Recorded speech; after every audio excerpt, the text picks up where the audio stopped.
സ്വന്തം കെട്ടിയൻ ജോലിക്ക് പോകുമ്പം ഒന്ന് ഉറങ്ങി എഴുന്നേറ്റിട്ട് കൂടി ഉണ്ടാവില്ല. അവന് വേണ്ടുന്ന ഒരു കാര്യങ്ങളും ചെയ്തിട്ടുണ്ടാവില്ല. നീ ഒരു പെണ്ണാണോ? നീ ഒരു ഭാര്യയാണോ? നിനക്കൊക്കെ എങ്ങനെ ഇങ്ങനെ ആവാൻ പറ്റുന്നു? നല്ലൊരു ഭാര്യ എങ്ങനെയാണെന്ന് ഞാൻ വേണമെങ്കിൽ എനിക്ക് പറഞ്ഞുതരാം. ഇങ്ങനെ എന്തെങ്കിലും പഴികൾ നിങ്ങൾ കേട്ടിട്ടുണ്ടോ? കേട്ടിട്ടുള്ളവരാണെങ്കിൽ, അല്ലെങ്കിൽ നിങ്ങളുടെ ഉള്ളിൽ അങ്ങനെ ഒരു കുറ്റബോധം ഉണ്ടെങ്കിൽ നിങ്ങൾക്ക് ഈ ഒരു വീഡിയോ തീർച്ചയായിട്ടും ഉപകാരം. നമ്മുടെ ലൈഫിൻ്റെ ഓരോ ചിട്ടകളും കാര്യങ്ങളും എന്താ പറയുക, ലൈഫ് സ്റ്റൈല് തന്നെ കംപ്ലീറ്റ് ആയിട്ട് മാറുന്ന ഒരു സമയം എപ്പോഴാണെന്നറിയോ? ശരിക്കും പറഞ്ഞാൽ നമ്മുടെ ലൈഫിലേക്ക് ഒരു കുഞ്ഞ് വരുമ്പോഴാണ്. നമ്മൾ ഫാമിലിയുടെ കൂടെയാണ്, പാരൻസിൻ്റെ കൂടെയാണ് താമസിക്കുന്നതെങ്കിൽ അവിടെ വലിയ പ്രശ്നങ്ങളൊന്നും ഉണ്ടാവില്ല. മീൻസ് നമുക്ക് ഈ പറഞ്ഞ പോലെ ഉറക്കത്തിൻ്റെ കാര്യമായാലും ജോലിയുടെ കാര്യങ്ങളായാലും നമ്മുടെ കാര്യങ്ങളായാലും ഒക്കെ നോക്കാനായിട്ട് നമുക്കൊരു സപ്പോർട്ട് കിട്ടും അല്ലേ? എല്ലാവരുടെ കാര്യം ഞാൻ പറയുന്നില്ല, എന്നാലും ഭൂരിഭാഗം ആൾക്കാർക്കും അത് കിട്ടിയെന്ന് വരാം. അപ്പോൾ നമുക്ക് കിട്ടാത്തവരുടെ കാര്യം അവിടെ കിടക്കട്ടെ, കിട്ടുന്നവരുടെ കാര്യം പറയാം. അപ്പോൾ നമുക്ക് ഈ വലിയ സ്ട്രെസ്സ് കാര്യങ്ങൾ ഇത്രയേറെ ഉണ്ടാവുമെന്ന് ഞാൻ പറയില്ല കേട്ടോ. പക്ഷേ നമ്മൾ ഒറ്റയ്ക്ക് നിൽക്കുന്ന സമയത്ത് കുഞ്ഞിനെ ഉറക്കുന്ന കാര്യങ്ങൾ മുതൽ വീട്ടിൻ്റെ കംപ്ലീറ്റ് കാര്യങ്ങൾ ചെയ്യുന്നത് നമ്മൾ ഒറ്റയ്ക്കായിരിക്കുമല്ലോ. അപ്പോൾ തീർച്ചയായിട്ടും നമുക്ക് വയ്യായ്മ ഉണ്ടായെന്ന് വരാം, ക്ഷീണം ഉണ്ടായെന്ന് വരാം, ഒരുപാട് കാര്യങ്ങൾ നമ്മൾ അഡ്ജസ്റ്റ് ചെയ്യേണ്ടതായിട്ടും വരാം. എന്നാൽ നിങ്ങൾ എന്തിനാ അങ്ങനെ പോയി നിൽക്കുന്നതെന്ന് ചോദിച്ചാൽ അത് വേറെ കാര്യം, അതെല്ലാം പേഴ്സണലായിട്ടുള്ള കാര്യങ്ങളാണല്ലോ. പിന്നെ കുഞ്ഞ് വളരേണ്ടത് കുഞ്ഞിൻ്റെ അച്ഛൻ്റെ അമ്മയുടെ കൂടെയല്ലേ.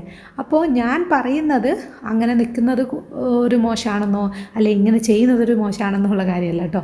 ഞാൻ പറയുന്നത് ശരിക്കും പറഞ്ഞാൽ ഇങ്ങനെ ചിന്തിക്കുന്ന അല്ലെ ഇങ്ങനെയുള്ള പഴി കേട്ടിട്ട് വേദനിക്കുന്ന ന്യൂ മോം ആയിട്ടുള്ള ആൾക്കാരോടുള്ള ചെറിയൊരു കാര്യമാണ് കേട്ടോ ഈ വീഡിയോയിൽ പറയുന്നത്. ശരിക്കും പറഞ്ഞാൽ ഞാനൊക്കെ, അതായത് ഞങ്ങളുടെ ലൈഫിലേക്ക് ഒരു കുഞ്ഞ് വരാനായിട്ട് ഞങ്ങൾക്ക് ഒത്തിരി വർഷം കാത്തിരിക്കേണ്ടതായിട്ട് വന്നിട്ടുണ്ട്. അതുകൊണ്ട് തന്നെയും പിന്നെ കല്യാണം കഴിഞ്ഞിട്ട് ഏട്ടൻ്റെ കൂടെ നിൽക്കാൻ പറ്റിയത് വളരെ കുറച്ചാണ്. കാരണം ഈ പ്രവാസിമാരുടെ ഭാര്യമാർക്കെല്ലാം അറിയായിരിക്കുമല്ലോ, ലീവിന് വരുന്ന കുറച്ച് ദിവസങ്ങളായിരിക്കും നമുക്ക് നമ്മുടെ ഹസ്ബൻഡിന് വേണ്ടി എന്തെങ്കിലുമൊക്കെ ചെയ്യാനോ അല്ലെങ്കിൽ കൂടെ നടക്കാനോ ഒക്കെ പറ്റുന്നത്. അപ്പോൾ മെയിനായിട്ട് പറയുകയാണെങ്കിൽ ഇനി ഞാൻ എൻ്റെ കാര്യം പറയാം. സാധാരണയായിട്ട് ഏട്ടൻ നാട്ടിൽ വരുന്ന സമയത്ത് എനിക്ക് ജോലിക്ക് പോകേണ്ടി വരുമായിരുന്നു. ഞാൻ ഇന്നലെ ടീച്ചറായിട്ട് വർക്ക് ചെയ്യായിരുന്നു. അപ്പോൾ എനിക്ക് പകരക്കാരായിട്ട് കുറച്ച് നാളത്തെ ഒരു ആൾക്കാർ ആരെങ്കിലും കിട്ടിയിട്ടുണ്ടെങ്കിൽ ഞാൻ പകരമാക്കിയിട്ട് ഞാൻ ലീവ് എടുക്കുമായിരുന്നു. അല്ല എങ്കിൽ എനിക്ക് പോകേണ്ടി വരും. ഞാൻ രാവിലെ പോയിട്ട് വൈകുന്നേരമാണ് വരിക. അപ്പോൾ ഏട്ടൻ എന്നെ കൊണ്ടുവരാൻ വരും. പക്ഷേ ഏറ്റവും കൂടുതൽ ടൈം ഏട്ടൻ എൻ്റെ ഒപ്പം ഉള്ളപ്പോൾ എന്നെ ചേർത്ത് പിടിക്കുന്നത് കൊണ്ട് എനിക്കതത്ര ഭയങ്കരമായിട്ട് ഫീൽ ചെയ്തിട്ടില്ലെങ്കിലും ഭയങ്കര സങ്കടം തന്നെയാണല്ലേ നമ്മുടെ ഹസ്ബൻഡ് ഒപ്പം ഇല്ലാതിരിക്കുമ്പോൾ. അതുകൊണ്ട് തന്നെ വിസിറ്റേഴ്സൊക്കെ ഇങ്ങോട്ടേക്ക് വന്ന ആ ഒരു സമയമുണ്ടല്ലോ, എനിക്ക് തോന്നുന്നു എൻ്റെ ലൈഫിൽ വെച്ചിട്ട് ഞാൻ ഏറ്റവും സന്തോഷിച്ചിട്ടുള്ള, ഏറ്റവും കൂടുതൽ ഫ്രീഡം നമുക്ക് അനുഭവിച്ചിട്ടുള്ള, ഏറ്റവും അടിപൊളിയായിട്ടുള്ള കുറച്ച് ടൈമായിരുന്നു കേട്ടോ. ഞാൻ ആദ്യമായിട്ട് ഇവിടെ വിസിറ്റിങ്ങിന് വന്ന സമയം. ശരിക്കും പറഞ്ഞാൽ ലൈഫിൽ ഒരുപാട് സ്ട്രഗിൾ ഫേസ് ചെയ്യുന്ന സമയത്താണ് ഞാൻ വിസിറ്റിങ്ങിന് വന്നതെങ്കിൽ പോലും അതെനിക്ക് ലൈഫിലെ ഏറ്റവും അടിപൊളിയായിട്ടുള്ള സമയമായിരുന്നു കേട്ടോ.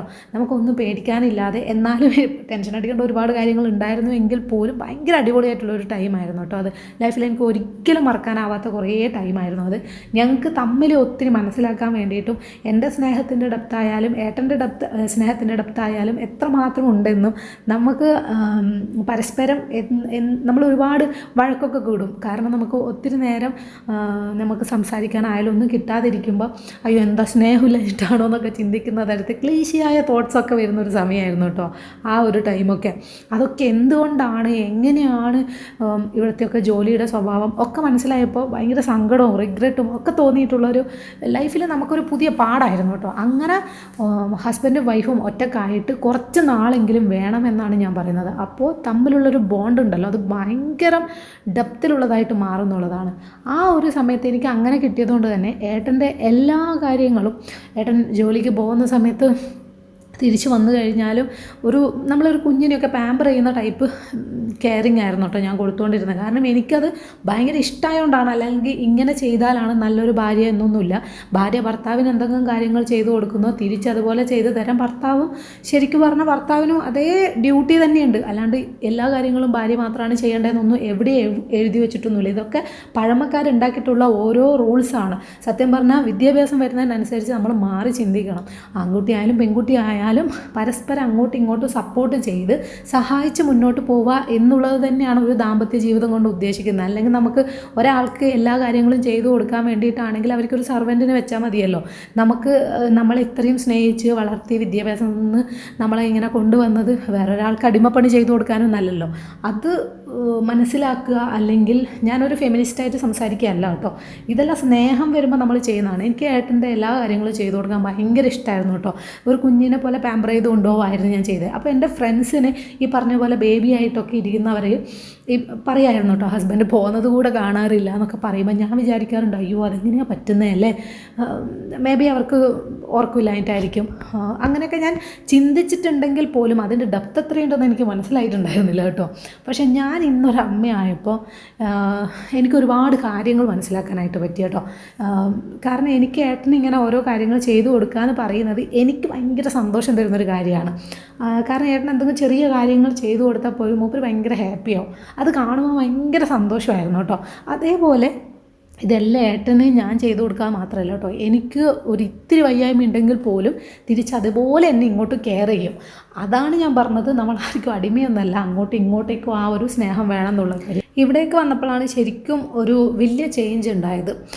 സത്യം പറഞ്ഞാൽ മോൻ്റെ കൂടെ ഒരുപാട് അടിപൊളി സമയങ്ങളുണ്ടെങ്കിൽ പോലും അവൻ്റെ ഉറക്കത്തിൻ്റെ ഒരു ചെറിയൊരു താളം പിഴച്ചാൽ പോലും ശരിക്കും അത് ബാധിക്കുന്നത് എന്നെയാണ് ഏറ്റവും കൂടുതൽ ബാധിക്കുക. അതേപോലെ തന്നെ ഏട്ടനെയും ബാധിക്കുമായിരുന്നു. കാരണം ജോലിക്ക് പോകുമ്പോഴാണെങ്കിലും ഉറക്കം പ്രോപ്പറായി കിട്ടിയിട്ടില്ലെങ്കിൽ ജോലിയിൽ കോൺസെൻട്രേറ്റ് ചെയ്യാൻ പറ്റില്ല, അങ്ങനത്തെ ഒരുപാട് ബുദ്ധിമുട്ടുണ്ട്.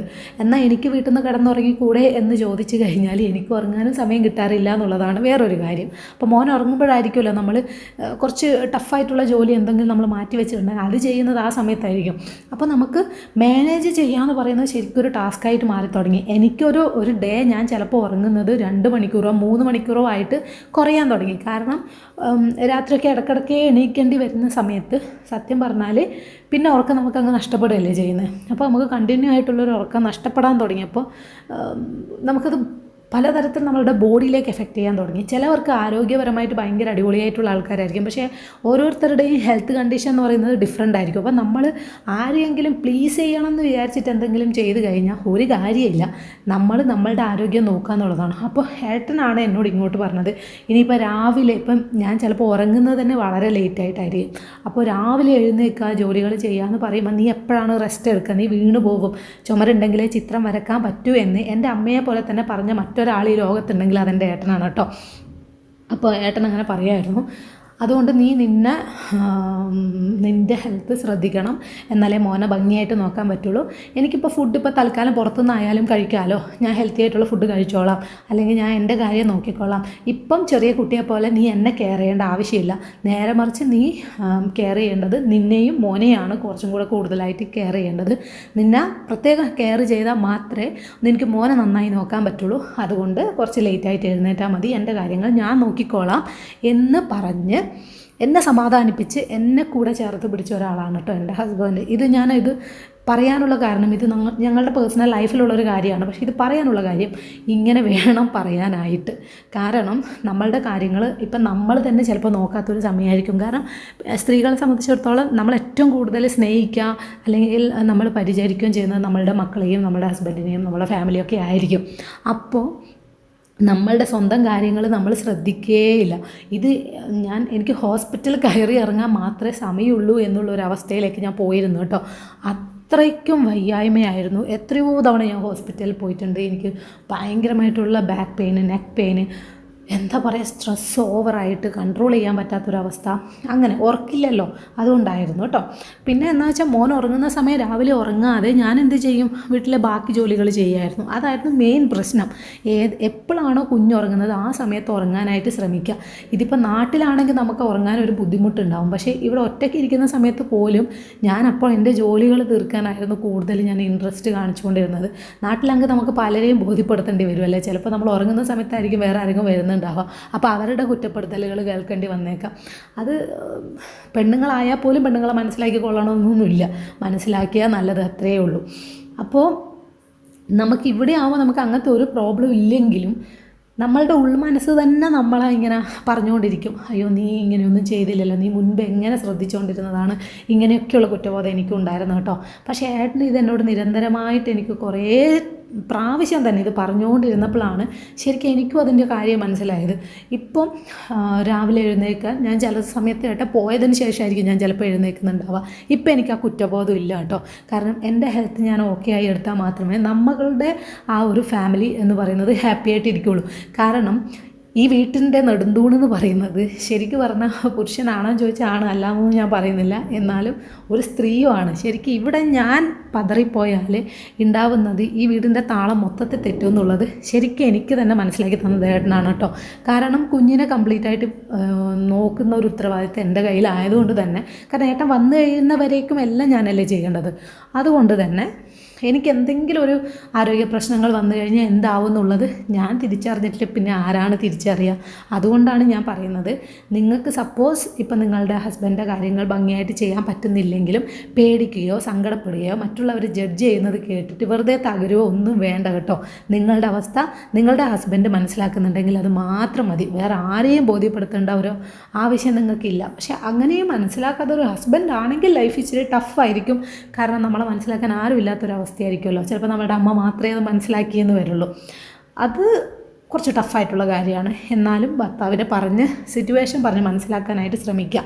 പക്ഷേ എനിക്ക് ഏറ്റവും സന്തോഷം എന്ന് പറയുന്ന കാര്യം വീട്ടിലെ കാര്യങ്ങളും ഏട്ടൻ്റെ കാര്യങ്ങളും ഒക്കെ ഭംഗിയായി നോക്കാൻ പറ്റിയ ഞാൻ കുറച്ചുകൂടെ സന്തോഷവതിയാണ്. പക്ഷേ സാരില്ല, കുറച്ചും കൂടെ കഴിയുമ്പോൾ മോൻ്റെ ഉറക്കത്തിൻ്റെ കാര്യങ്ങളൊക്കെ ഒന്ന് സെറ്റായി ഞാനും ഒന്ന് സെറ്റായി വരും. കാരണം ഇപ്പോൾ എൻ്റെ ബോഡിയും ഭയങ്കര വീക്കാണ് കേട്ടോ. അപ്പോൾ അതൊന്ന് സെറ്റായി വന്നതിന് ശേഷം നമുക്ക് വീണ്ടും ട്രാക്കിലേക്ക് കയറാം എന്നാണ് ഞാനും വിചാരിക്കുന്നത്. അതുകൊണ്ട് നിങ്ങളുടെ ലൈഫിലെ സിറ്റുവേഷൻ എന്താണെന്നോ അല്ലെങ്കിൽ നിങ്ങളുടെ ആരോഗ്യപരമായിട്ടുള്ള ബുദ്ധിമുട്ട് എന്താണെന്നൊക്കെ നിങ്ങൾക്ക് മാത്രമേ അറിയുള്ളൂ. അത് നിങ്ങൾ മറ്റൊരാളെ പറഞ്ഞ് മനസ്സിലാക്കിപ്പിക്കാൻ ശ്രമിച്ചാലും നിങ്ങളോട് ആത്മാർത്ഥമായ സ്നേഹം ഉണ്ടെങ്കിൽ മാത്രമേ മറ്റൊരാൾക്കത് മനസ്സിലാകുള്ളൂ, അല്ലെങ്കിൽ അവർ മനസ്സിലാക്കാൻ ശ്രമിക്കുള്ളൂ. അതുകൊണ്ട് വെറുതെ നമ്മൾ വേറൊരാളെ സന്തോഷിപ്പിക്കാൻ വേണ്ടിയിട്ട് നമ്മളുടെ ആരോഗ്യകാര്യം ആയിക്കോട്ടെ ലൈഫിലെ കാര്യങ്ങളായിക്കോട്ടെ വെറുതെ ഒരുപാട് സ്ട്രെസ് എടുത്തിട്ട് തലയിലേക്ക് വെക്കേണ്ട യാതൊരു ആവശ്യമില്ല കേട്ടോ നിങ്ങൾക്ക്. അപ്പോൾ ഹാപ്പി ആയിട്ടിരിക്കുക. മാക്സിമം നിങ്ങളുടെ ഹസ്ബൻഡിനോട് നിങ്ങളുടെ സന്തോഷമായാലും സങ്കടങ്ങളായാലും വേദനയായാലും ഷെയർ ചെയ്യുക. ഇത് ഹസ്ബൻഡിന് തിരിച്ചു ആവാം കേട്ടോ. ഇത് ഭാര്യയ്ക്ക് മാത്രം എല്ലാം പറയാനും സങ്കടങ്ങൾ തീർക്കാനും ഉള്ള ഒരു സംഭവമാണ് ഹസ്ബൻഡ് എന്നൊന്നും ഞാൻ പറയുന്നില്ല. അങ്ങോട്ടും ഇങ്ങോട്ടും അങ്ങനെയാണെങ്കിൽ വളരെ ഹാപ്പി ആയിട്ട് മുന്നോട്ടേക്ക് കൊണ്ടുപോകാൻ പറ്റും കേട്ടോ. അതുകൊണ്ട് തന്നെ ഉച്ചയ്ക്ക് ശേഷമുള്ള എല്ലാ കാര്യങ്ങളും ഇപ്പോൾ എനിക്ക് ഭംഗിയായിട്ട് ചെയ്യാൻ പറ്റുന്നുണ്ട്. അതേപോലെ എൻ്റെ പെയിന് കാര്യങ്ങളൊക്കെ കുറച്ചൊക്കെ ഒന്ന് കൺട്രോളായിട്ട് വരുന്നുണ്ട്. അപ്പോൾ രാത്രിത്തേക്ക് ഏട്ടന് വേണ്ടുന്ന എല്ലാ സംഭവങ്ങളും ഞാൻ റെഡിയാക്കി വെച്ചിട്ടുണ്ടാവും. ഏട്ടന് രാവിലെ കഴിക്കാമെന്ന് വിചാരിച്ച സംഭവങ്ങളൊക്കെ വീട്ടിലുണ്ടാവും. പക്ഷേ ഏട്ടൻ മോൻ എഴുന്നേൽക്കുന്നതിന് മുൻപേ പോകാനാണ് കേട്ടോ ശ്രമിക്കാറ്. കാരണം എന്താ വെച്ചാൽ ഏട്ടൻ പോകുന്നുണ്ട് ഭയങ്കരമായിട്ട് സങ്കടപ്പെടും. അത് കണ്ടിട്ട് ജോലിക്ക് പോകാന്നുള്ളത് ഏട്ടന് ഭയങ്കര സങ്കടമുള്ളൊരു കാര്യമായതുകൊണ്ടാണ് അതങ്ങനെ പോകുന്നത്. ഇത് നമ്മളുടെ ലൈഫിലുള്ള ഞങ്ങളുടെ വളരെ പേഴ്സണലായിട്ടുള്ള കുറച്ച് കാര്യങ്ങൾ മാത്രമാണ്. എന്നിട്ട് പോലും ഞാനത് ഈ ഒരു പബ്ലിക്കായിട്ട് ഷെയർ ചെയ്യാനുള്ള കാര്യം എന്താണെന്ന് വിചാരിച്ചാൽ ഇതുപോലെ സഫർ ചെയ്യുന്ന അല്ലെങ്കിൽ ഞാൻ തെറ്റാണോ ചെയ്യുന്നതെന്ന് വിചാരിച്ച് റിഗ്രറ്റ് ചെയ്ത് എന്താ പറയുക, നമ്മുടെ ആരോഗ്യം നമ്മൾ ശ്രദ്ധിക്കില്ല, നമ്മൾ വേണ്ട റെസ്റ്റും എടുക്കില്ല, നേരെ മറിച്ച് നമുക്കൊന്നും ചെയ്യാനും പറ്റില്ല. കുറച്ച് കഴിയുമ്പോൾ നമ്മൾ വല്ല ഡിപ്രഷനിലേക്കോ ആയിട്ട് പോകും. അപ്പോൾ നഷ്ടം നമുക്കും നമ്മൾ ഒരുപാട് സ്നേഹിക്കുന്നവർക്ക് മാത്രമേ ഉണ്ടാവുള്ളൂ. അല്ലാതെ നിങ്ങൾ ആരെയെങ്കിലും പ്ലീസ് ചെയ്യാൻ ശ്രമിക്കുന്നുണ്ടെങ്കിൽ അവർക്കത് ഉണ്ടായിക്കൊള്ളണമെന്നില്ല. സോ കാര്യങ്ങൾ മനസ്സിലാക്കുക എന്നുള്ളതാണ് ഏറ്റവും വലിയ കാര്യം എന്ന് പറയുന്നത്. അപ്പോൾ എപ്പോഴും ഹാപ്പി ആയിട്ടിരിക്കാനായിട്ട് ശ്രമിക്കുക, ഹെൽത്തി ആയിട്ടിരിക്കാനായിട്ട് ശ്രമിക്കുക. നമ്മളുടെ ബോഡിക്ക് വേണ്ട റെസ്റ്റ് നമ്മൾ കൊടുക്കുക. കാരണം എല്ലാവരും മനുഷ്യന്മാരാണ്. സ്ത്രീ ആയതുകൊണ്ട് എഞ്ചിനാണെന്നൊന്നും അർത്ഥമില്ലല്ലോ അല്ലേ.